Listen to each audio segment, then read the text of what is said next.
First up, I am so privileged to work and collaborate with five-time Olympic medalist, three-time Olympic gold medalist, three-time world champion, member of the Order of Canada, member of Canada's Walk of Fame, member of Canada's Sports Hall of Fame, MBA grad from Queen's University, Masters of Applied Positive Psychology from the University of Pennsylvania, and we are so lucky to have an executive advisor here at Deloitte, Tessa Virtue. Thank you, Stephanie. I am delighted to be here and so grateful to each one of you for tuning in. I thought what I'd do is start by contextualizing my role and set the foundation for this offering that we've developed and maybe tell a little bit of my story. So not long after I retired from both amateur and professional skating, I was hired by Deloitte. The intention was to apply the strategies, coping mechanisms, and tools that elite athletes inherently employ on a daily basis to the corporate sphere. Now, this makes so much sense. We know the similarities are there. When you talk about managing pressure, facing adversity, teamwork, dealing with change and uncertainty, and yet little did I know what was in store for me as we started down the path of designing what we hoped would be a really meaningful offering. We learned that it could no longer be incumbent upon only an individual to focus on their own human flourishing and thriving in the context of work. We needed to think about it in the way of individual, team, department, and even organization-wide, perhaps not all at once, but there are so many moving parts and so many things at play for one to operate at their best. We also wanted to make sure that we weren't designing in a vacuum. We wanted to talk to clients, get a sense of really what was happening in the market. What were their concerns? What were their issues? What were their priorities? One thing that came up quite often, which I think won't be a surprise to those of us on the call, was this notion of burnout. People were at a loss for time, capacity, energy, and yet we were raising the bar for the expectation of performance. So something had to give. And we started grappling with this dichotomy of how can I perform at my best? How can I feel engaged, motivated, focused at work, while also taking care of myself in a way that meant I could achieve sustainable success? And that was the hook. That was my obsession. How could I take my lived experience as an athlete, grounded in the research and the data and the science that I garnered from my school experience, and put this together in a way that could have some lasting impact? So I mentioned the burnout element really resonating in those client conversations. I'll take you back to before the 2010 Olympics, hosted in Vancouver, BC, a home Olympic Games, every athlete's dream come true. Now, in the lead up to those Olympics, my skating partner Scott and I were very cognizant of the fact that no North American team had ever won. No team had ever won at their first Olympic Games. No team had ever won without having first won a world championship, and no team had won at the young ages of 20 and 22. So the cards were stacked against us. In 2008, we were second at the World Championships. We thought, great, we'll win Worlds in 2009, and then we'll waltz into this home Olympic Games, and we'll win those too. On paper, this was a glorious plan. But the way that we strategized our approach to training was way off. 1 year before competing at the Olympic Games in Vancouver, instead of standing on top of a world podium, I was on an operating table. We had trained so hard that I had given myself an overuse injury. We had trained so hard that every time I tried to skate for longer than 20 seconds, the fascial tissue around my muscles would strangulate the muscles themselves. We did this because we started skating 12, 13, 14-hour days sometimes, and feeling really proud of that. We wore that as a badge of honor, that exhaustion, that fatigue. We thought we were being smart. We thought we were maximizing our time. we pieced together a really good Olympic Games. And I think that was because, one, we had decent material to work with, and two, this mental fortitude. We stepped on the ice, and it was, even though mere days before competing, I wasn't able to make it through a program. We stepped on the ice and came together with this synergy that I can only explain as maybe the naivete or the innocence of a first Olympic Games. We didn't have sponsors. We weren't on the cover of a Cheerios box. No one really cared to cover us in the media. We were the underdogs. We were chasing something. And that made us feel limitless. Even though I got about 7 or 8 hours of physiotherapy every day at that Olympic Games, we pulled it off and we got the gold medal. And standing on the podium and belting out "O Canada" was the best feeling. And yet, we weren't masters of our craft. A few months later, I was back on the operating table for the same injury, a more aggressive surgery. And this is the cycle and the lead up to the 2014 Olympics in Sochi, where I feel we experienced our lowest lows. We didn't have a streamlined team around us, communicating effectively. We didn't have a team that really selflessly believed in us.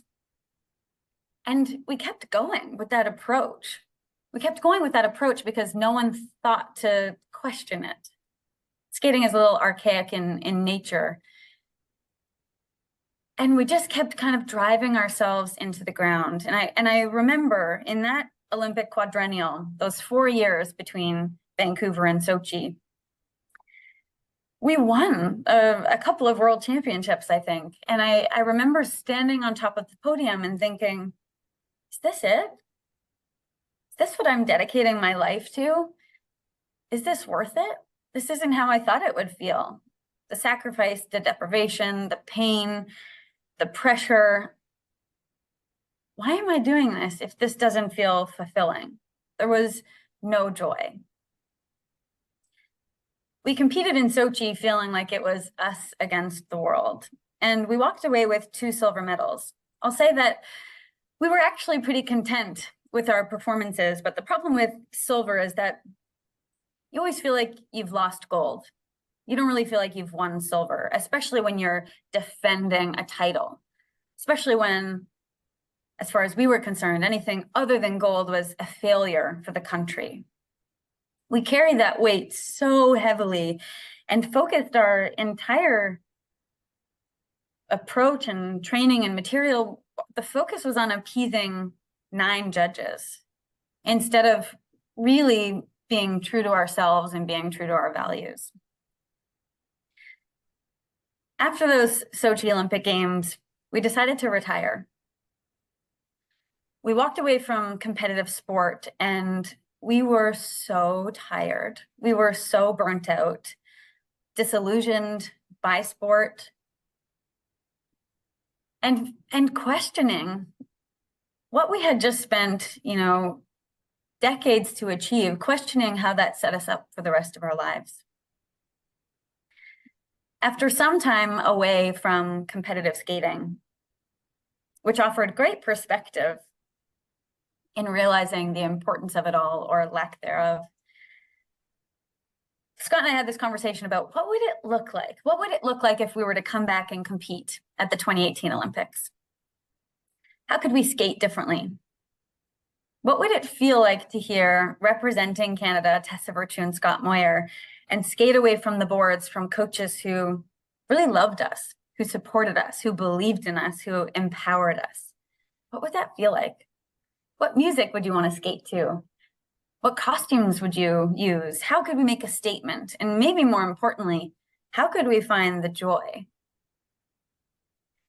So we set an ambitious path of a 2-year comeback to the 2018 Olympics. And everyone in our sphere thought we were crazy.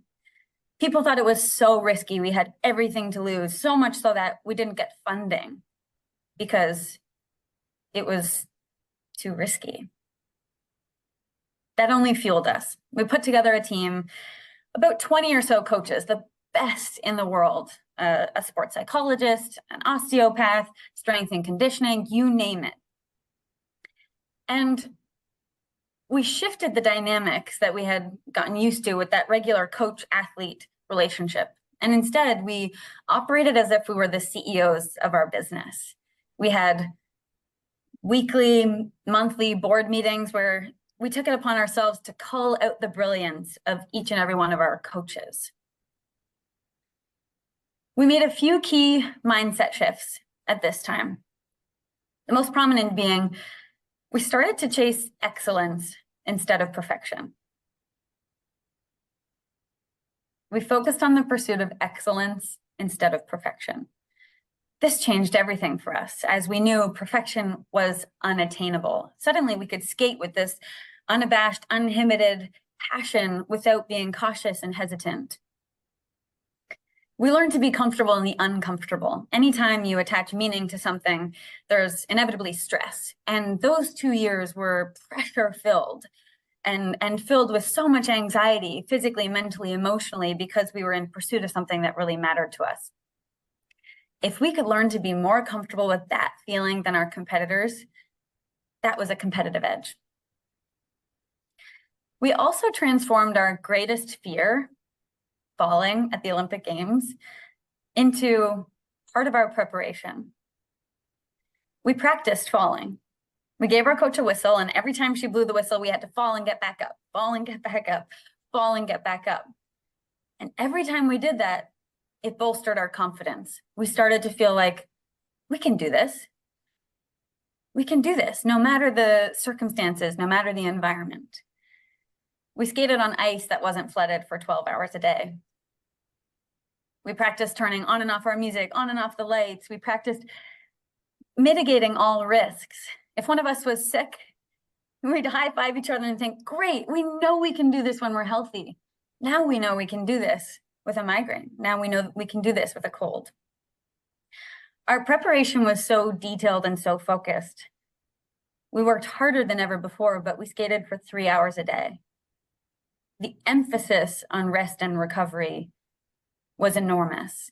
And feeling like that was suddenly propelling us forward, like that was our competitive edge come Olympic skate time. That was a huge difference maker. And I'll say that when we finally got to Pyeongchang, we felt like the ace up our sleeve was not only the team that we had rallied around us, who had this shared purpose, this shared vision, but also this sense of confidence, knowing that we were mentally ready to be our very best at the moment it mattered most. I'll cast your minds back to those times, the 2010 Olympics and 2018, and I'll contrast those with a visual. On your screen, you'll see images from the Vancouver Games, and there we are, smiling, holding our medals. Scott probably has some bruising on his thighs, that's a commonality here, but between 2010 and 2018, what's the difference? There's objective success. We have the medals to prove it. We seem happy, at least from the outside. But now you know there's a series of visuals in the middle there, this mountain of failure upon which our career was built. Now you know that that girl in 2010 was in agonizing pain, doubting herself, feeling like an imposter, counting the number of steps to the cafeteria, knowing that if she walked over 200 paces, she wouldn't be able to practice that day. And you also know that in 2018, that same girl was fearless and confident, ready to take on the world, ready to embrace the pressure without fear of failing. Now, I bring this to your attention because we could never have won in 2018 if we had stayed with the same approach that we had before the 2010 Olympics. We couldn't have even been on the podium. I'm not even sure we would have made it to Korea with that same methodology. If we weren't willing to disrupt ourselves, do things differently in every single way, there's no way we would have had that kind of sustained success. I would have been speaking at a conference about being a one-hit wonder instead. But this idea of sustainable high performance over a long period of time is doable. We have to be willing to dare to do things differently. We have to dig deep to find meaningful purpose. And we also have to make sure that the team around us has our same shared vision. Thanks for listening to my story. Back to you, Stephanie. Wow, it doesn't matter how many times that I've heard you speak. I'm always inspired all over again, and often for very different reasons each time.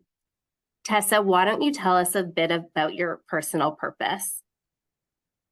I'm going to start by saying something a little controversial, but very honest.